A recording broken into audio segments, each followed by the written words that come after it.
Bienvenidos. El día de hoy hablaremos de un tema muy relevante: el Vaticano, el trono, la ley y la nación, el dilema de 1870. Como invitados tenemos a un historiador, un jurista, un analista político y a un cardenal. El día de hoy vamos a abrir una herida que tardó 60 años en sanar.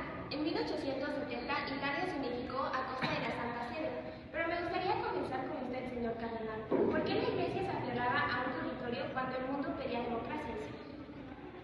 Es que no un capricho inmobiliario, periodista. El derecho internacional público de la época se basaba en la soberanía territorial. El territorio del Papa era un súbdito, y si el Papa era un súbdito del rey, pues el Papa no podía hacer nada más que, ¿te imaginas un Papa pidiéndole permiso a un rey? Es ilógico.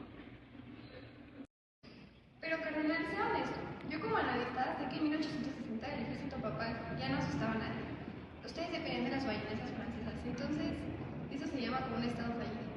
No precisamente analista, en derecho internacional un Estado no deja de serlo solamente porque su ejército sea débil. El punto aquí es el principio de nacionalidad. Para los piemonteses decían que Italia era una unidad moral y lingüística. Aquí el principal problema legal era que el derecho internacional de esa época no sabía cómo interpretar este sentimiento de naciones frente al territorio de propiedad de los pontifianos. Exacto, periodista. Fíjate en este mapa de 1815. El Papa dominaba casi todo el centro de Italia. Cuando Garibaldi y Cavour avanzaban, no estaban haciendo una mudanza, estaban rompiendo el equilibrio del Congreso de Viena. Pero historiador, ¿qué decía la gente? Porque el derecho internacional público moderno habla mucho sobre voluntad popular. En los Piamontes organizaban plebiscitos. El sí a la Unión ganaba por el 99%, pero claro, con el ejército de ocupación ahí mismo. Plebiscitos. Si yo entro en su casa con un arma y le pregunto a su familia si quieren que yo mande y me dicen que sí por miedo, ¿eso es derecho internacional o es una trampa? El 20 de septiembre de 1870 caen las murallas de Roma y el Papa se retira al Vaticano. Jurista, aquí es donde la cosa se pone técnica.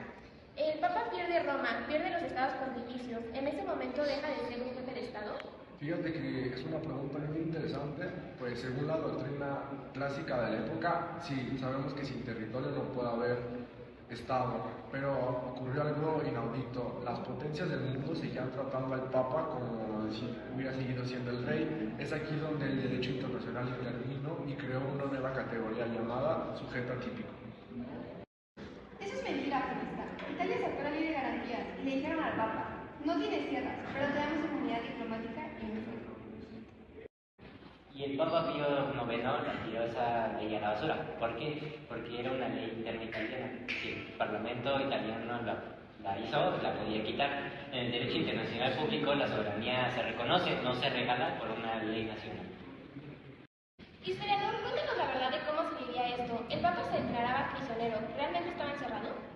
No había cadenas como tal, pero existía un muro de acero simbólicamente.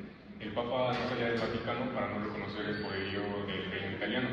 Imaginen el caos diplomático, ¿no? Tenías embajadores del reino italiano y embajadores que pues, le rendían tributo a un Papa que realmente todavía no existía ante el reino de Italia.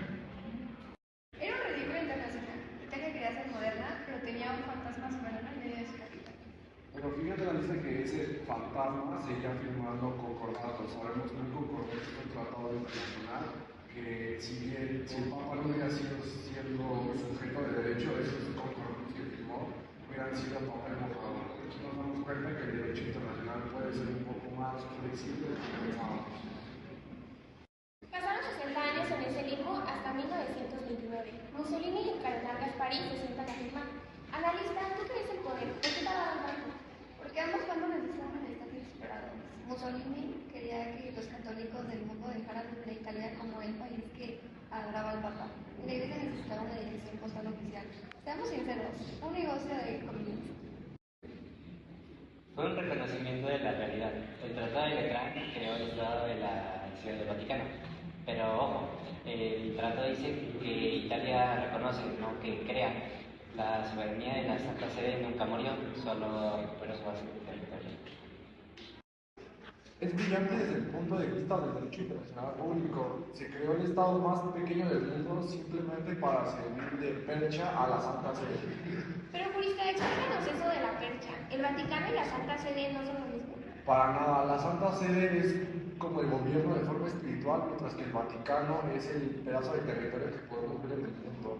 Es como si un espíritu se necesitara almacenar dentro de un cuerpo pequeño para poder ser partícipe en las actividades de la sociedad. Italia le pagó al Papa una fortuna en oro y bonos por los territorios perdidos en 1870. El finiquito más caro de la historia. Con ese dinero el Vaticano fundó su sistema financiero moderno.